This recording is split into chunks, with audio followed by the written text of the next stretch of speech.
Good evening, everybody, and welcome to today's webinar. We are very pleased to have with us Mr. Indradi Indi Soemardjan as our speaker for tonight.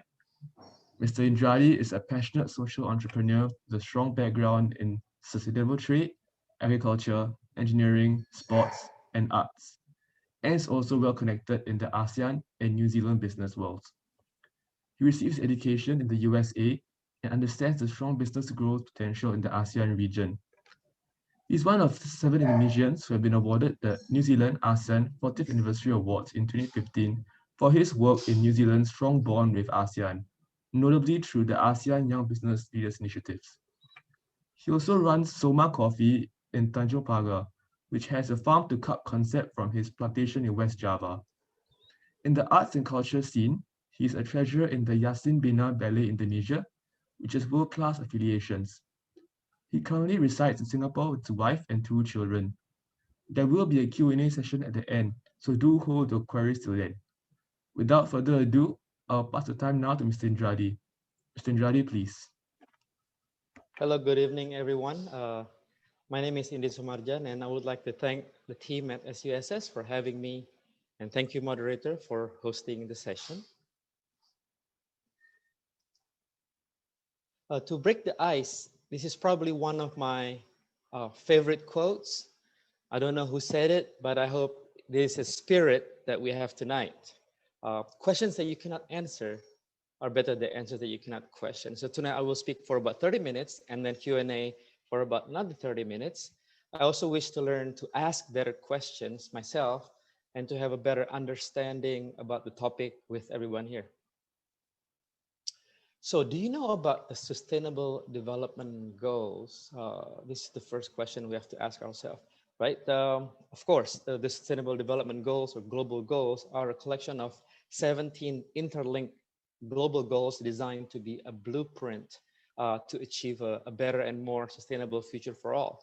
The SDGs were set in 2015, so it's almost 6 years now by the United Nations, and we are intended to be achieved by the year 2090. So we have about 9 years left.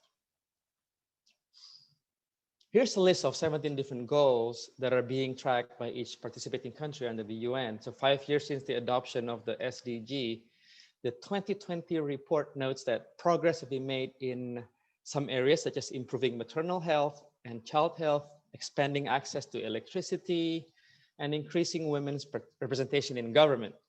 Yet these advances were not offset, were often offset elsewhere by growing food insecurity, deterioration of natural environment, and then persistent and pervasive inequalities.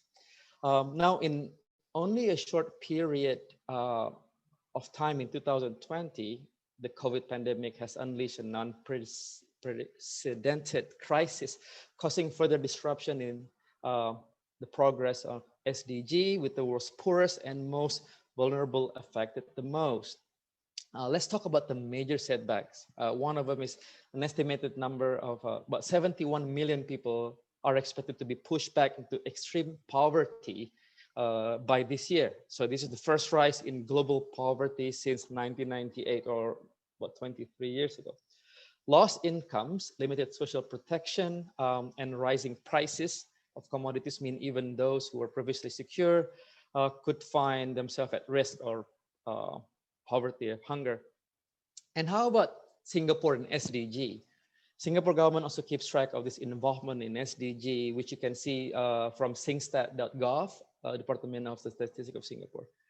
So now that you're having a good look at this available choices of the 17 goals, please take a minute to go over them and ask yourself, which one is the most relevant to your work and your study?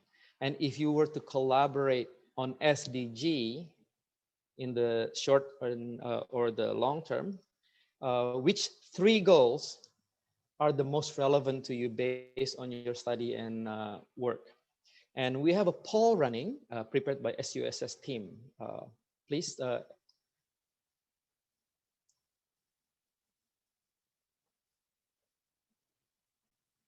So this is the poll. Please log in using the code on the Mentimeter.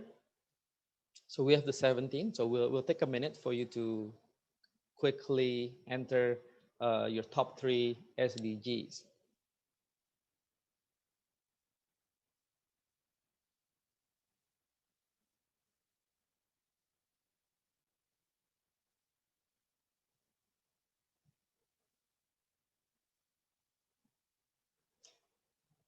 Wow, that's quite instantaneous result.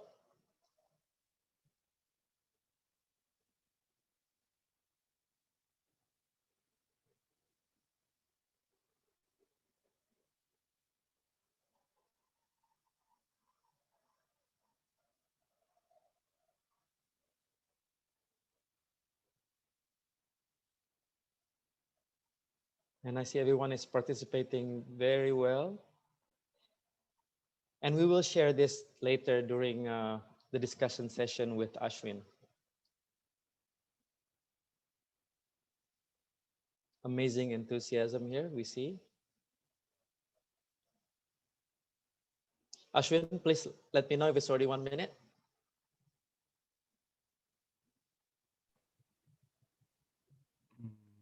About 10 more seconds. 10 more seconds, okay.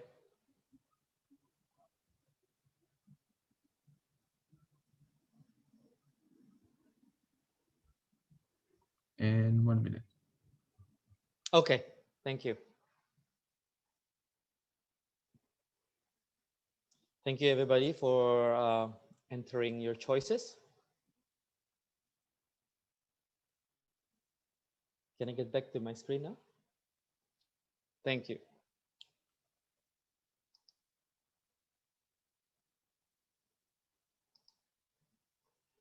Okay, everybody can see, right? Yeah. Now that you have selected your top 3 SDG according to your work and your field of study, so let's try to answer the next question.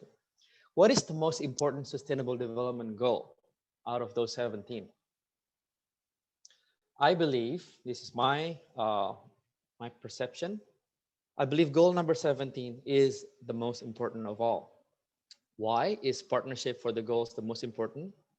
Quite simply, without significant progress on SDG 17, achieving the rest of the 16 goals will be near impossible.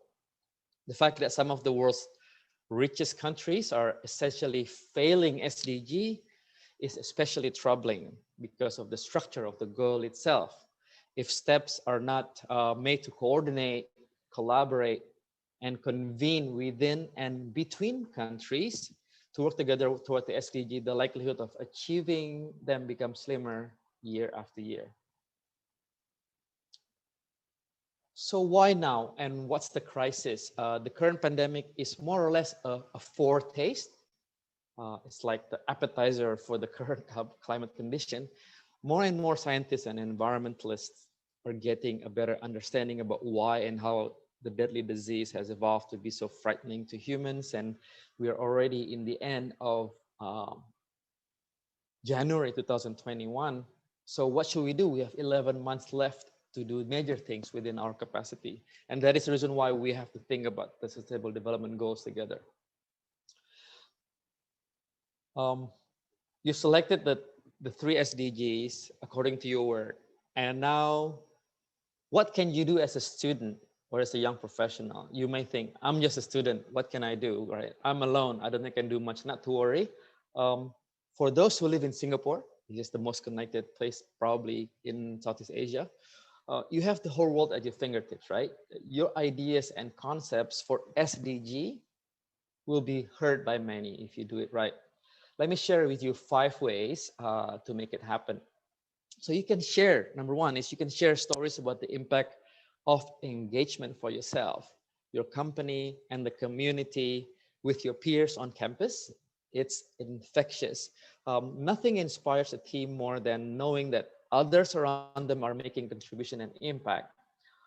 Find fun and creative ways to do storytelling and invite others to participate and share why they volunteer their time. It's not hard work. It should be fun work, right? I will be more than happy to join you if you invite me to your storytelling session about what you like to do. So be clear on the why, of course, and get firm commitment. You can create real dialogue on campus or off campus, and don't be afraid of the tension, of course, to think positively. Tension means that people with whom you are talking to are interested in the same subject, so cherish them. So you're saying you're just a student, what can you do, right? There are 5 ways to do it. And first is you can share stories about the impact of the engagement for your company and the community. Um, Second is tools like Bright Funds and the Global Impact SDG make it easy to start formal approval. You can also access Singapore-based fundraising channels like Giving SG or Give Asia, Air Funding, or Funding Societies. So you can also learn how to pilot a skill-based corporate volunteering program, or maybe campus-based volunteering program at your company or campus, and read up on the approach. Mainly you can do the following: recruit a sponsor, design your program, identify strategic partners, and make the pitch. Fourth, do more good by doing less harm. Well, be mindful on daily basis when you travel, when you sit down at the restaurant. I think most of you already know this by now. So more importantly, this is the hardest part. Use your connections to empower change makers. Who is your connection? You probably do not realize that you can do a lot from here. Let me show you what I mean. One of the best ways to create change is to connect with others, right? Within your circle of influence. One person alone cannot change the world, but together we can have a real chance. Join the Global Innovation Exchange and choose from several ways to get involved.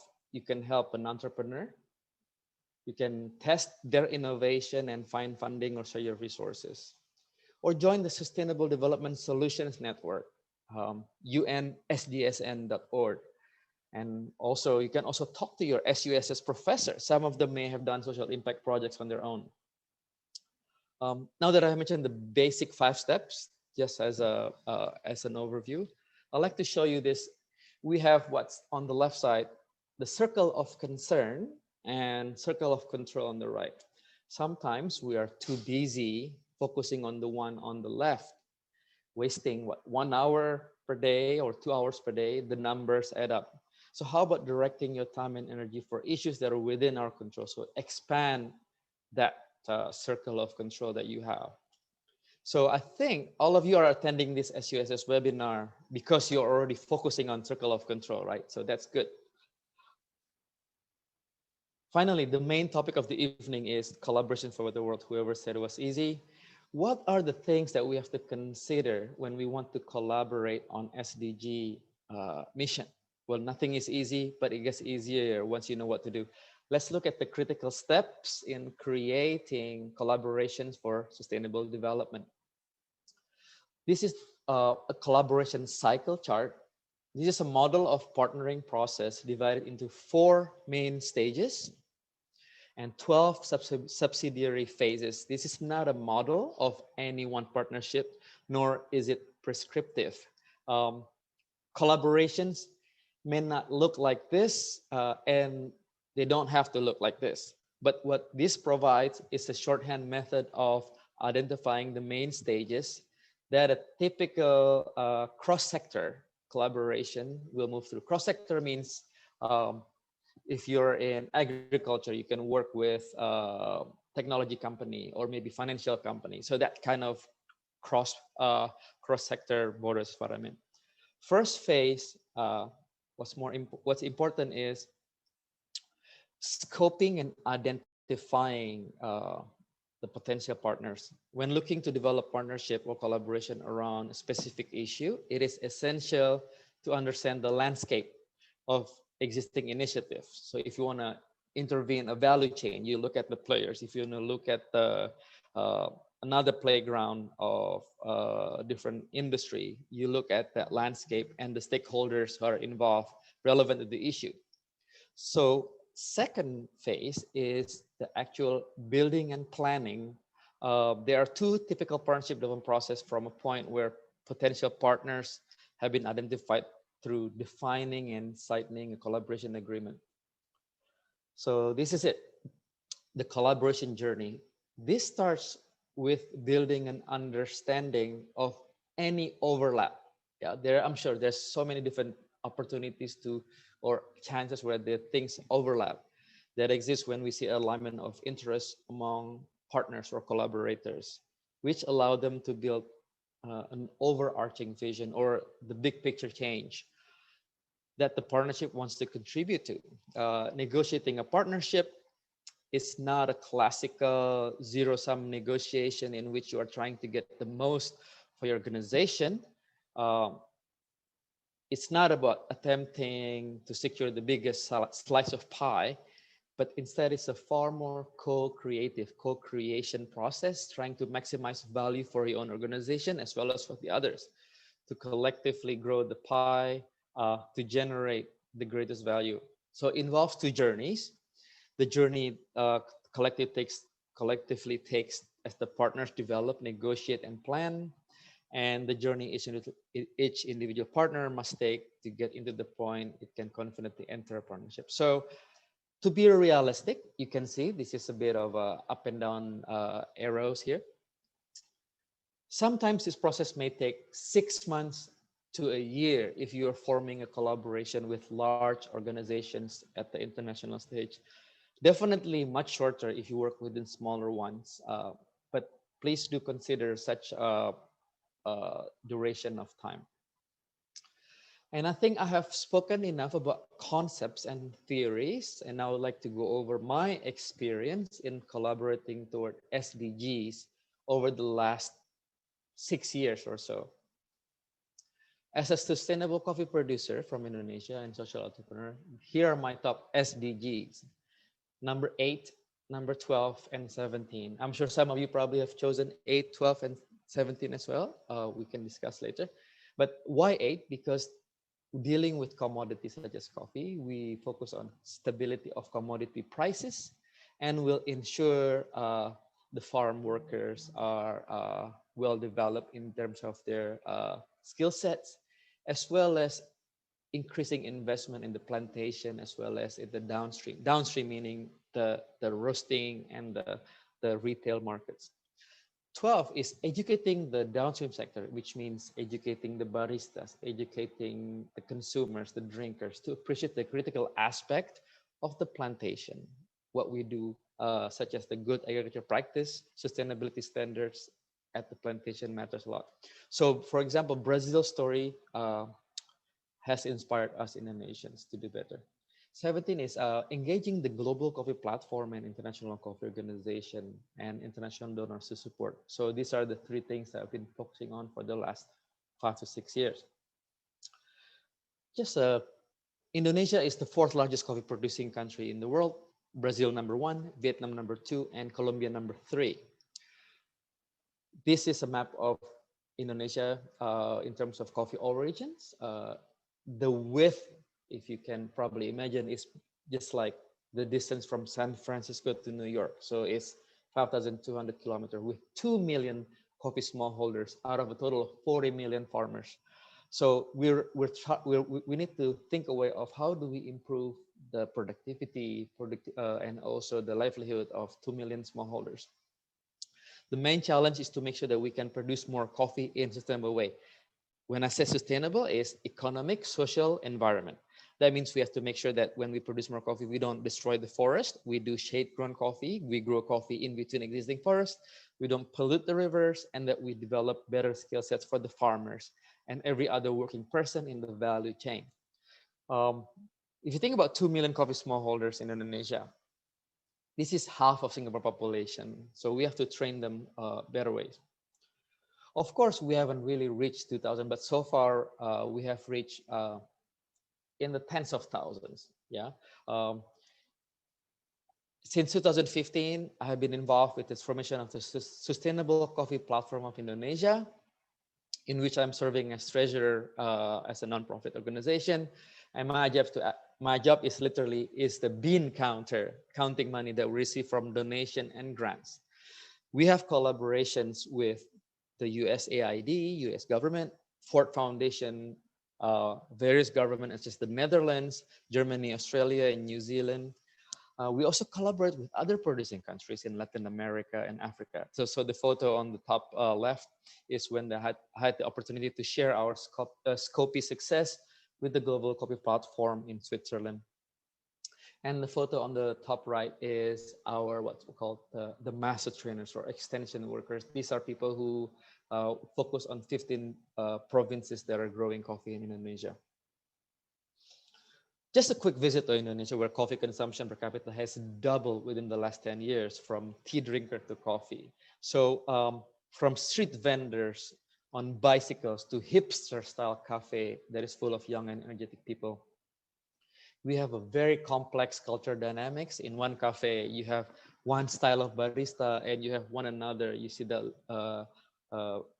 female barista with tattoo and another one in a Medan style or more like Tatarik style making of coffee. What we try to do is change and instilling change in behavior from upstream, midstream, and downstream. When I talk about upstream is the plantation side, the origin appreciation and sustainable landscape, investment in plantation as well as post-harvest methods. Midstream in ensuring that people who are doing the trade between the farm and the city are involved in the direct trade. We're not trying to eliminate middlemen, we're trying to empower them between farmers and buyers. And downstream is where we try to educate the consumers. Previously, instant coffee drinkers are moving up to the roast and grind for more affluent one. So it is a multi-stakeholder platform for better economic opportunities. It's a collaboration platform for different associations as well as local regions or maybe regional governments under the provinces that want to participate with us. So this is what we've been doing and continuing support from different parts of donors around the world. Okay, so how do we know if we have done well? So we talk about how to develop partnership, but how do we know if we have done well? Periodically, we run monitoring and evaluation activities using standards that our different donors ask us to adopt. Some donors may focus on economic aspects, some focus on environment, such as Rainforest Alliance, and some more social. Regardless, this is actually the flow of what we do. So if you look at the blue one, please spend some time with me. Blue is about monitoring and red is evaluation. These are two different things. The difference between two quite significant. So monitoring means to ask, is the project working as intended? Is it according to budget and design? So focus on the actual activities internal to the implementing agency. Evaluation means to ask, is the project giving the outputs and outcomes according to the original intent? And this is done usually by external donors to monitor to see if there are things that need to be changed. So the process is usually linear, but most of the time there's a lot of iteration to be done. Okay, I like to highlight that we try to avoid using the word impact. I know that now you see impact investments, this and that, but we like to avoid using that for our work. Why? Because impact only comes last after you have done everything from the left. So unless you've done your inputs properly, your processes, outputs and outcome, then impact should not be mentioned yet. Let's get a bit more specific about what each phase entails. So activity more about time, when do we need to do it, by when, how much time is given to this certain activity. Money, how much money is involved. So we have 15 provinces to do it. So how much budget we need to allocate for transport, paying the trainers and the materials, fertilizers and equipment supply session. So output is really about how many different users, how many participants or projects that are happening. And then outcome, the amount of change. What is the incremental difference between year 1, year 2 when you do such intervention? How many, for example, how many women are actually included in the activities that we've done? So impact is actually much later. Very rarely mentioned. Usually, it is a marathon. So get ready to commit for at least 5 to 6 years if you want to change behavior in society. So more collaboration. I like to add that not everything that I do is about commercial business. I also serve as the chairman of the Indonesia New Zealand Friendship Council, endorsed by Indonesian and New Zealand governments. The goal is to promote people-to-people connection between the archipelagic countries. There's so much more that Indonesia can learn from New Zealand's success. For the arts, I'm also the co-founder of Ballet Indonesia Foundation, Ballet ID. We bring ballet teachers from other countries to teach Indonesian talents. We also give scholarship to fortunate students and less fortunate kids. We also have worked with Singapore Embassy in Jakarta to support, and West Australian Ballet, Korean National Ballet, New Zealand School of Dance, and a few more. So to conclude, what does it mean for me to be here, speaking here, and also what for you to attend this webinar? So we're learning together to be better leaders, the type of leaders that can make positive influence toward SDGs, leaders that can make everyone better, especially in this difficult era. So I've spoken tonight about the 17 SDGs. I've spoken about the most important SDG, which is 17, shared the 5 easy ways to start collaboration, and also some cycles in collaboration and my experience. And what's next? In February 2019, a group of SUSS students came to talk to me at my Soma Coffee in Tanjung Pagar. So to close my presentation, I would like to invite you to come talk to me anytime, as long as we can talk over coffee, and having coffee that come from sustainable source, you're all welcome. Thank you. So thank you everyone for the time to listen presentation. I will pass the baton to a moderator now for Q&A. Thank you. Hi guys, okay, so now we are in the Q&A session. So at the bottom of the screen, you'll be able to see a Q&A button. You can press to submit your questions. So we'll take your questions now.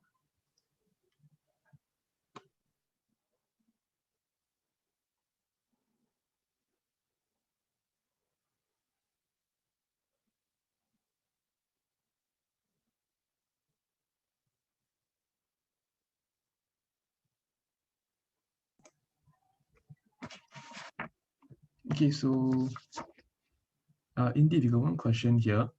So what advice would you give a young social entrepreneur who is looking to kickstart their SE? Okay, first, I think it's to come up with the right problem statement. A problem statement should be something that is not complicated. Yeah, a problem statement needs to be just one sentence. Yeah. One sentence that has addressed the negative impact of certain things, right? So if you come up with that, the simpler the better, but please check with different people on the validity of it.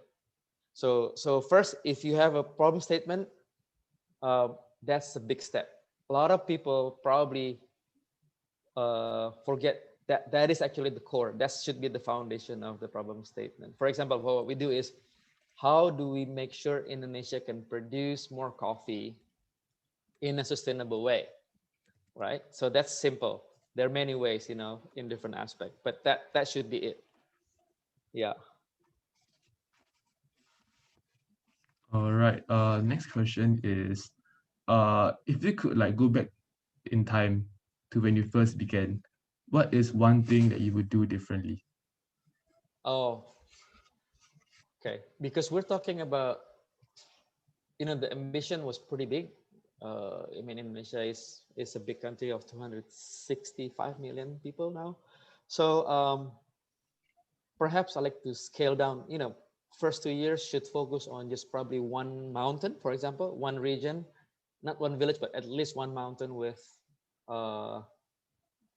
let's say between 30 to 50 farmers, and really focus on that, and go deep rather than go wide. I think the to have more meaningful result, I think it's good to have that kind of pilot project in the more specific geographical areas, and basically it's just deeper ways of doing it. So scaling up should come last. I feel, Mm. yeah, At the end, yeah, right, scaling up is a hot term, right? Everybody wants to scale up, right, of course. but yeah. All right. Next question is, could you share the mistakes that you made in communicating and trying to form uh, partnerships across different sectors? Yeah, they're not one single way to communicate. So communicating with farmers, average farmers in Indonesia is about now 55 years old, and education level is probably elementary, not even secondary school. So the way to communicate with farmers is different from the way we communicate with governments, and then the way we communicate with international donors. So Of course. yeah, we failed many times. We probably didn't put the right jargons or choice of words, but it's more like I guess riding a bicycle. Once you've done it, you can actually switch that language, the lingo. Yeah. Of course. Yeah. All right. Next question is from we have, what advice would you give young budding entrepreneurs to search for business ideas that helps to address the SDGs? Okay. First, if the business is already running, let's say you have a business of, I don't know. Can you mention one business example, Ashwin? Maybe, for example, maybe let's say going to any like social enterprise about law, perhaps. I have friends who Law. are Oh, okay. Like helping helping. others to, Yes, correct. yeah, legal support, right? Legal Yes, that's right. support.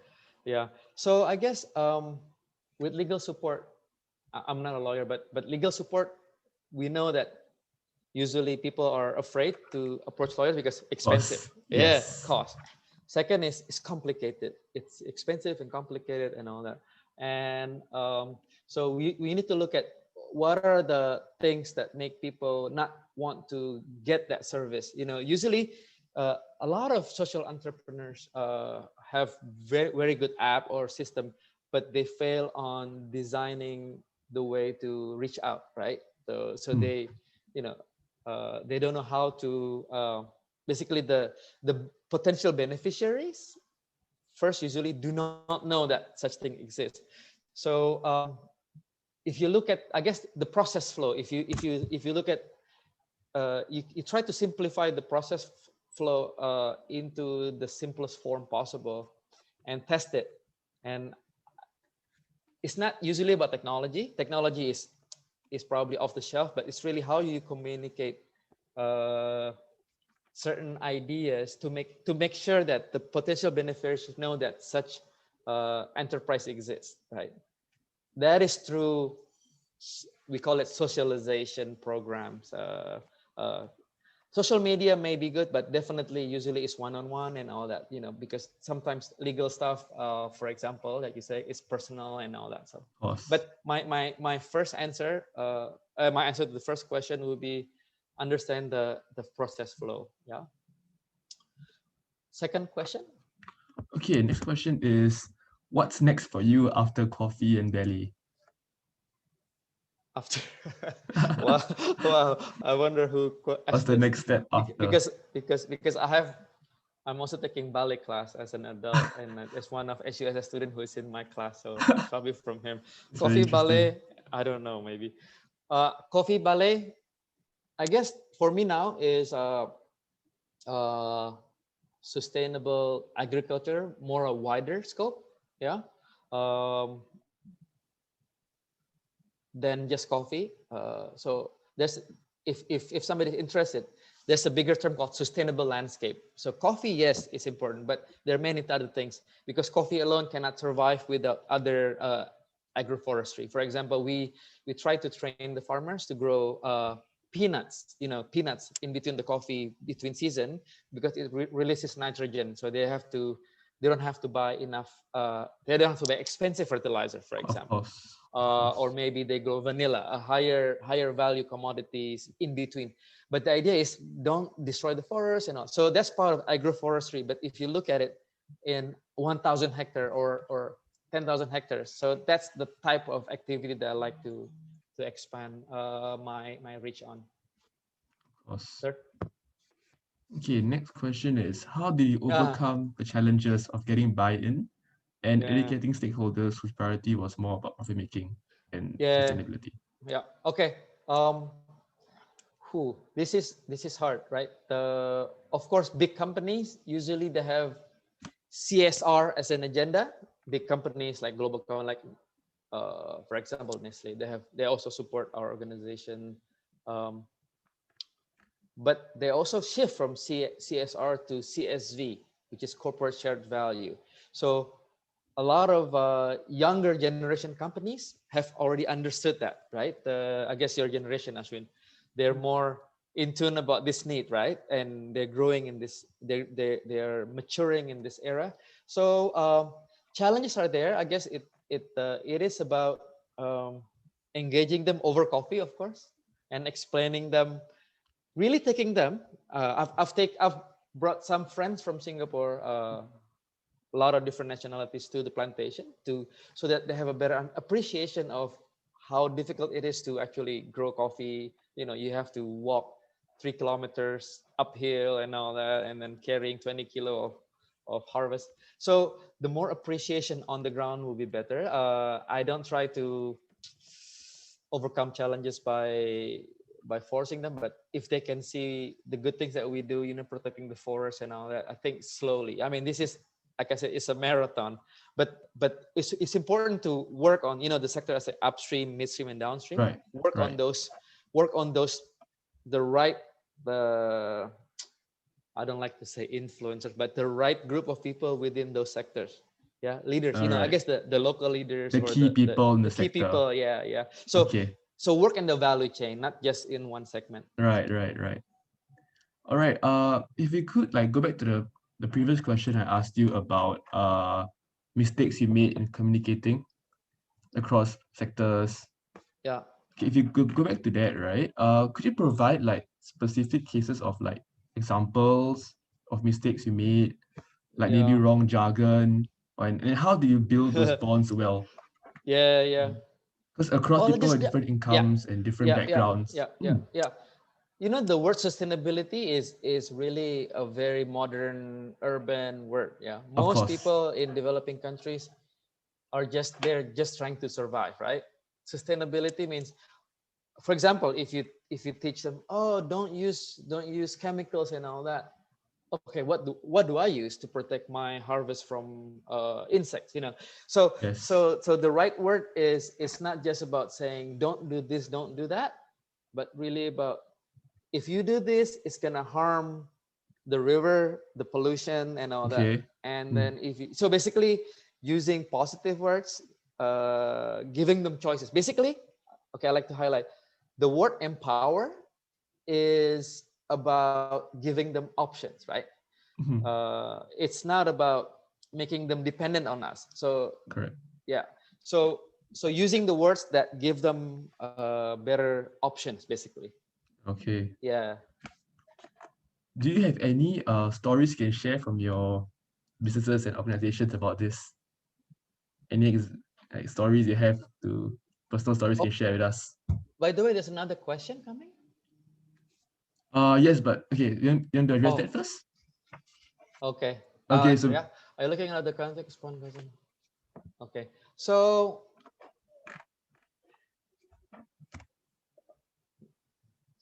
okay, you mean like we export to New Zealand and Belgium and all that? Yeah, definitely we'll open, but um,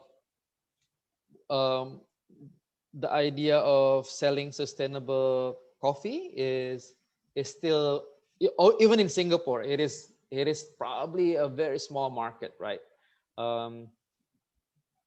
Very niche market. Very niche market, right? Correct. Niche. Yeah, and I think we'd like to explore that. Like China. I mean, I never really explored China. I've been there once, but definitely if somebody wants to explore, we can discuss. Yeah. All right. We can go to the next question. how would you say you measure your impact that you make? Any metric you use to measure your impact? Yes. So, for example, before we started, the productivity per hectare in Indonesia was only 500 kilogram per hectare. Mm. Brazil is about 1.5 It's ton very per big. hectare, It's like very three big. times. Like Yes. Vietnam is also big. So, is it a game about productivity increase at the expense of what? Like in Brazil, they chop the forest, boom, boom, boom, right? Of course. You got that. You cut all the trees. Of course, you get enough sunlight to increase per hectare. You can plant more. For example, we can only plant 3,000 trees in a hectare. Maybe they plant 5,000 trees in a hectare. Yes. So how can we find that balance? Should we Mhm. aim for that 1.5 tons per hectare, or should we just go from 500 to 750? So far in the five-year period, we've increased that from 500 kilogram to 750 to 800. Some probably farmers, if the weather is permitting, can go 1 ton. But what is the most sustainable way to do that? Yeah, we've been growing coffee for 300 years, right? But probably the best way is not to push it so much with chemicals and all that. So yeah, that's one of the metrics, productivity. Second is rate of adoption. Out of the, let's say, 50,000 farmers that we've trained, how many have really adopted the good agriculture practices? We can look at it from on site. Are the coffee plantation well maintained?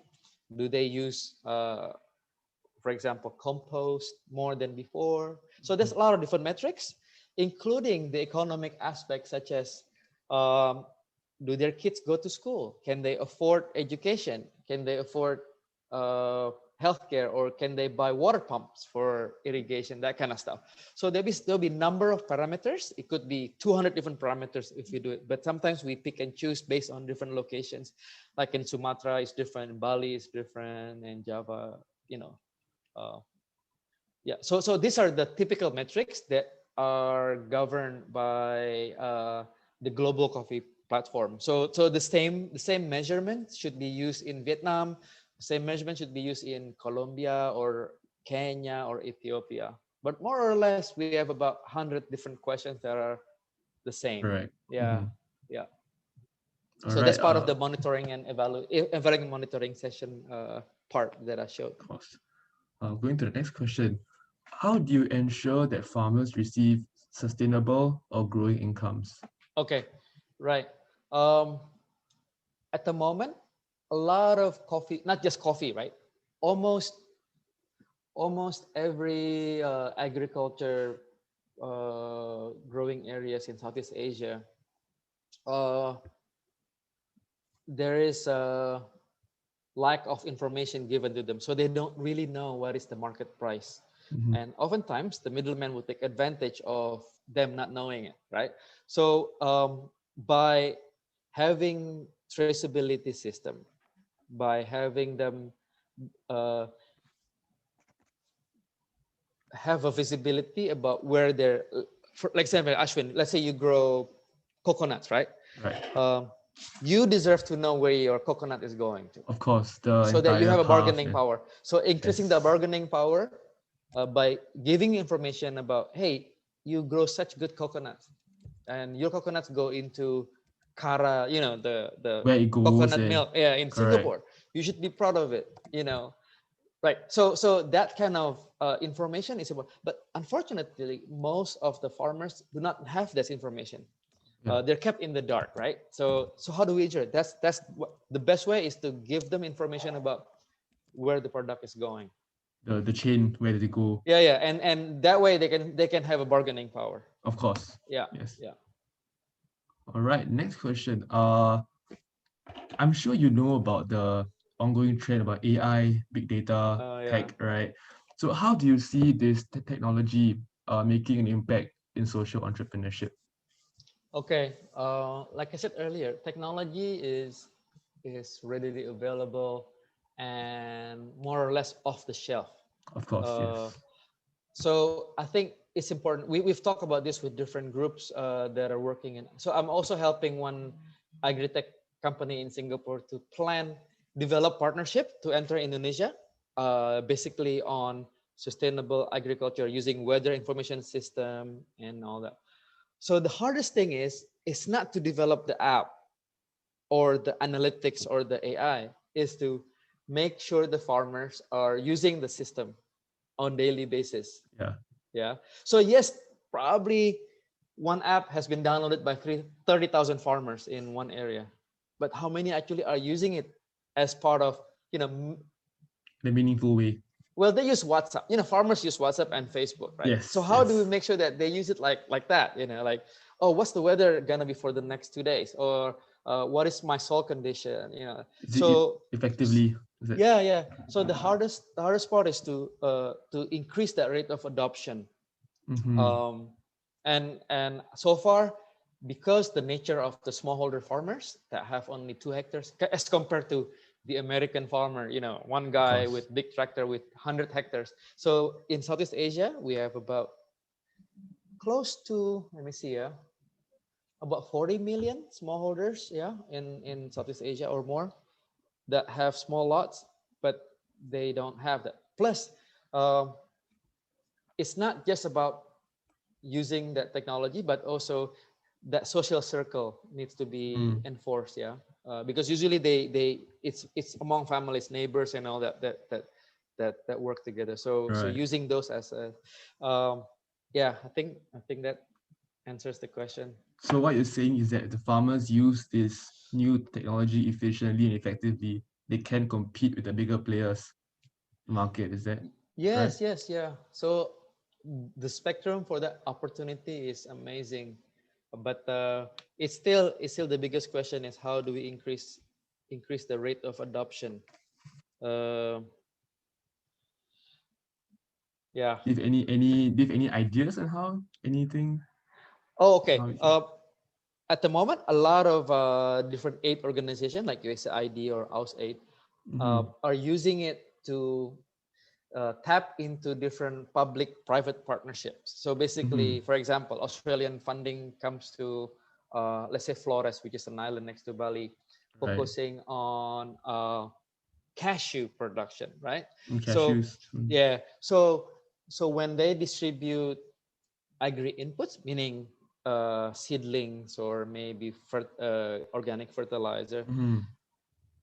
such products are tagged, for example, with QR codes, so that the farmers, so they know exactly, oh, the producing entity of such agri input will know where it's Right. going, right? And at the same time, when the harvest is done, it's also tagging. So the best way is to understand where things are being aggregated, Right. transported, and segregated. Yeah, Of course. that way. Yeah, yeah. So that's where the data analytics of your knowledge actually. That's where it Yeah, comes in. it's amazing. I think one of the countries that have been successful with that in India are using that for potatoes now. So I've heard that too. yeah, so they're pretty advanced. So Southeast Asia, we're still a bit behind. But I'm sure we catch up eventually. Yeah. Going to the next question. What are some important problems related to social and environmental Uh, sustainability that ASEAN need to collaborate or just tackle on their own? Like okay. food waste or e-waste. Okay. All right. Maybe let's talk about food waste. Food waste, did you know that 30% of the food production, we don't have shortage of food. I understand. 30% of the food production is wasted at the farm because Mm-hmm. of lack of infrastructure. For example, if I grow tomatoes and the truck is not here by today, it's gonna be rotten It's the next day. wasted. That's gonna be Yeah. wasted. And then, do you cook at home, Ashwin? I do. Yes. Or your family? Okay, if you look at I. refrigerator, how much of Mm. that vegetable is actually wasted? We buy kangkong whatever today, and then the next 3 days we forgot. And then So it does yeah, bad. so Yeah. another 30% is gone in big cities, right? So That's right. so imagine 60% of the food that is produced in the agriculture industry is gone at both ends. That's right. Uh, Technology wise, maybe it's not, you don't need technology, you just need to be, I guess, be prudent about it. More Yeah, efficient more and efficient. prudent. That's Yeah, right. but infrastructure would be the main issue here in terms of the efficiency. This probably doesn't happen in New Zealand, it doesn't happen in Australia, but definitely I've seen it in Southeast Asia, where you harvest and then you wait all day, the truck hasn't arrived yet, so It's just basically just gone. miscommunication and Yeah, inefficiencies. yeah, yeah, Do you see a future where food waste is gone completely, or yeah. do you see a future? uh yeah, I guess, I believe in being mindful about it, like just buy what you need. Sometimes we Right, try to be right. uh so afraid of not eating that we Responsible shopping and so my suggestion is don't go shopping when you're hungry, so all right. You heard that, people. Don't go shopping when you're hungry. yeah, All right, going to the next question. Since you're on food and farmers, right? So you have a farm to cup concept for your cafe, right? yeah, Soma Coffee, yeah, and that's from your own plantation in West Java, right? yes, yes. So do you see a future where you link up with other plantations, or do you Yeah, want to keep it actually exclusive? we've actually brought some coffee from Bali, for example. Okay, Bali, yeah, But it's a nice place. I'm selective about where the coffee is from, because The I really want to quality know, and like, do the farmers really first, is the coffee really from the area, because there's a of lot of course, fraudulent yes, activity as well. yes. Like, not all Sumatra coffees that you buy is actually from Sumatra. It could be Oh, from other islands. Yeah, I never knew I that. mean, yeah, so that's just a secret, but but definitely, because different origin have different taste. If you drink wine, you Different probably regions. appreciate special. Yeah, Yes, that's right. so specialty coffee drinkers can tell, oh, this is not Sumatra, this is probably Toraja, or I mean, there's, after a while, after so many years Mm-hmm. of that, you can detect. It's hard to explain, but same, like drinking Chilean wine versus Argentinian, slightly different. Right, right. Argentinian wine maybe more Spanish, body, French, yeah, and all that. yeah. Although same Latin America. Same thing if you drink Ethiopia versus Kenya. Ethiopian probably more berries than Kenyan. More aromatics. Brazil probably more flat but more consistent, stronger body. That kind of. Mm-hmm. More robust. Yeah. I guess this thing will also happen, not just coffee but also cocoa. Ah, cool, So cool. yeah, so we're trying to also bring some cocoa, because cocoa is also having difficulty. There are only 4 producing countries: Ghana, Ivory Coast, Indonesia, and It's all being hold on. controlled by Nestle, right? Nestle's controlling a lot. Anyway, I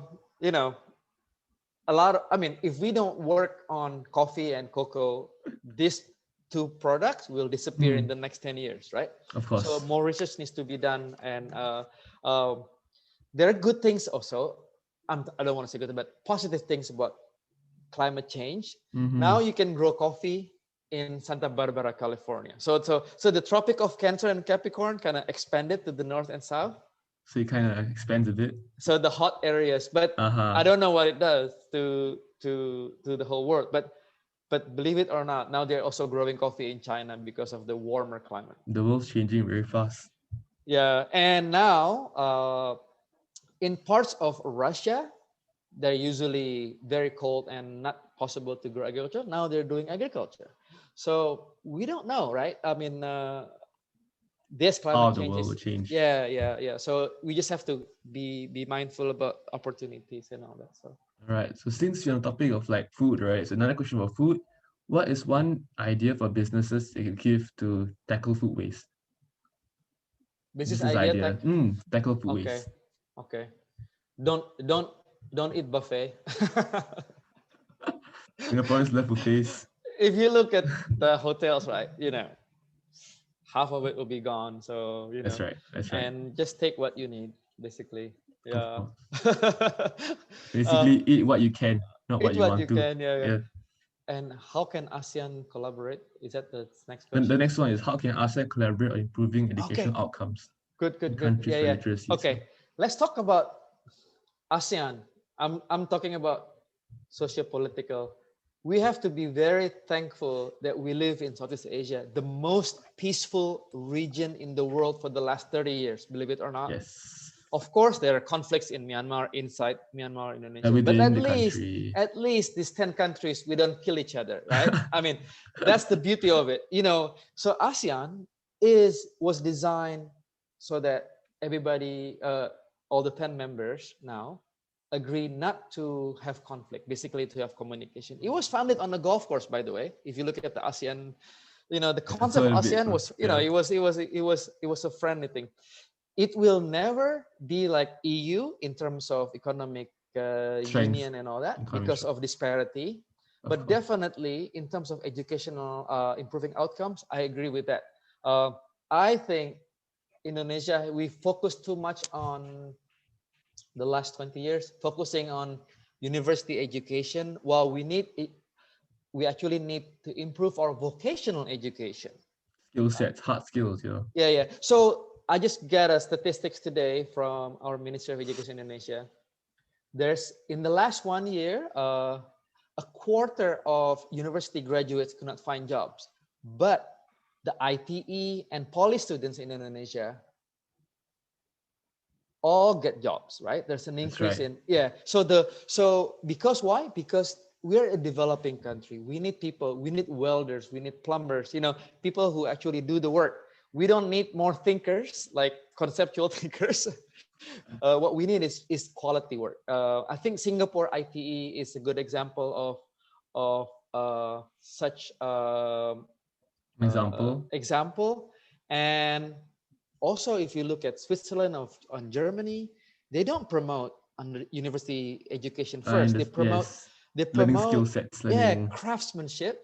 And then if you've worked on it for 3 or 5 years, let's say as a food producing technician or Right. something, then after 10,000 hours, you can go to university. So that way, the knowledge when you enter university is really based on real world experience, right? Some countries will give visas on skill sets too, like those like Yes. Yep. specialized skill sets. Yeah. So what Singapore is doing, like the workforce development program, needs to be adopted by and I think maybe Indonesia is look at the big brother of ASEAN, doesn't want to learn from Singapore, but I think I want to influence Indonesian government to, hey, come here and have a look at ITE and the police, right? uh, so I guess that was the answer for the ASEAN education. Yeah. All right. So the next question is this. I think you're the person to answer this. What's the best way of Singaporean startups to expand to Indonesia? Okay. Learn from New Zealand. So anything from New Zealand is natural and healthy. If you work on that, I think Singapore and New Zealand have excellent brands. It's much harder for Indonesian to sell to the world because either you love it or hate it. If you like nasi goreng, but then Indomie, but other than that, it's like a double-edged sword, right? Of In course, terms of yes. the trust of the brand is not there yet. We're seen as still a risky kind of place to produce stuff. So if you can bring that kind of healthy choice, that Singapore healthy choice. The pyramid symbol. Yeah, Yes. yeah. If you bring that to Indonesia, if you can reach at least 1 million out of 260 million It's still a lot. regular consumer, right? Yeah. It's still a lot, yes. I'll help you with that. Yeah. All right, the next question is who or what would you say is your biggest inspiration for the work that you do? At the moment? At the moment or when you started out or Yeah. Encouragement from my wife, of course, that's number one. Yeah. She's the number one supporter. She works for the Asian Development Bank, into development and all that. Right. But the inspiration, I think I don't get inspired by big companies. I'm more inspired by the resilience of the farmers of Indonesia. We had the economic crisis in '98, right? So a lot of businesses went bankrupt because they borrowed so much money. But if you look at the farmers and how much they actually contribute to our longevity, that's what we need to look at. That kind of resilience, being so close to the earth and all that, and then really protecting. If we want to empower them with better knowledge, and then the biggest way to capture carbon is not technology, it's planting more trees. So protect more trees while you're yeah. So if you watch Netflix, it's called Kiss the Ground by Woody Harrelson. That's a good way to understand why we need to really focus on Kiss the Ground on Netflix. All right, the next question is, I'm sure you know about the trend of like modern farming methods like hydroponic farming, modern Yeah. methods. Yes. Do you Yes. do you see it being as a boon or a bane for the Indonesian farmers? Uh. Okay. I think what we need to do is grow locally, right? Like Correct. if you can grow as close as possible from your house, that's better.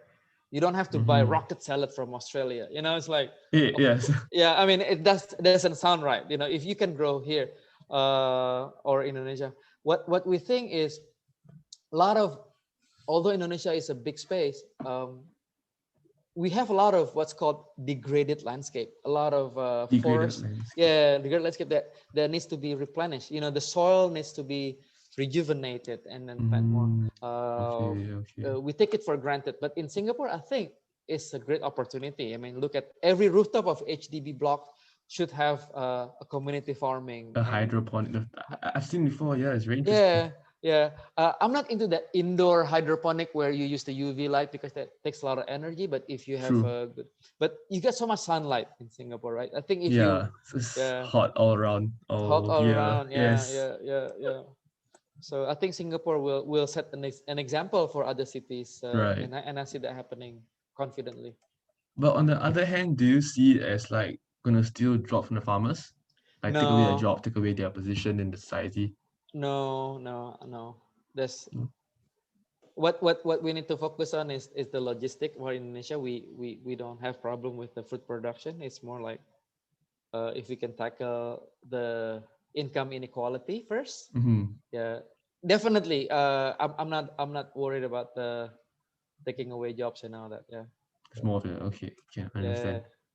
All right. So one last question before we wrap up today's webinar. All right. So for all the young entrepreneurs out here listening, so what is one piece of advice or lesson you would say that they can take away from you? If nothing else, what else would you say? Okay. It is important to have, I guess, like a marriage, right?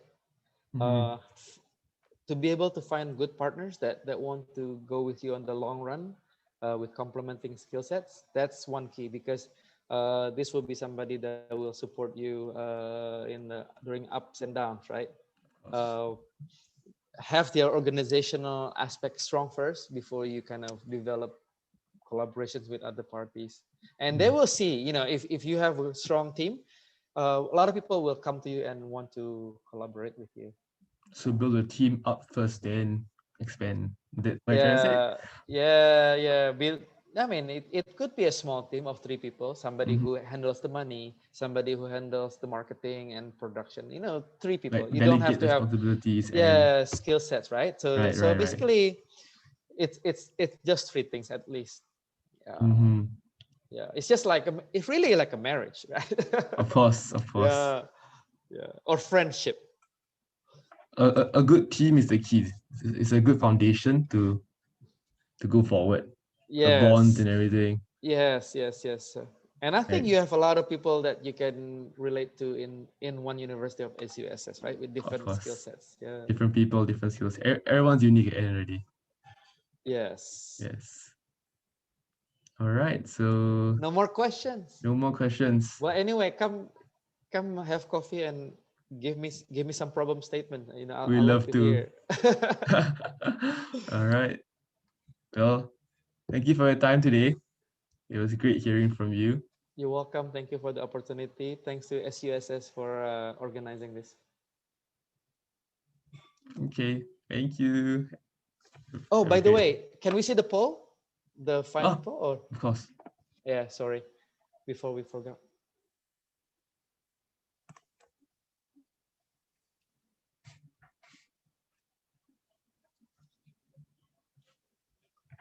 So here's the final poll. Okay, so the top choices are number 3 and 4: good health and well-being and Mhm. quality education. Okay, and probably second highest will be no poverty. 8%. Okay, Spread so across no poverty includes 11%. job creation, right?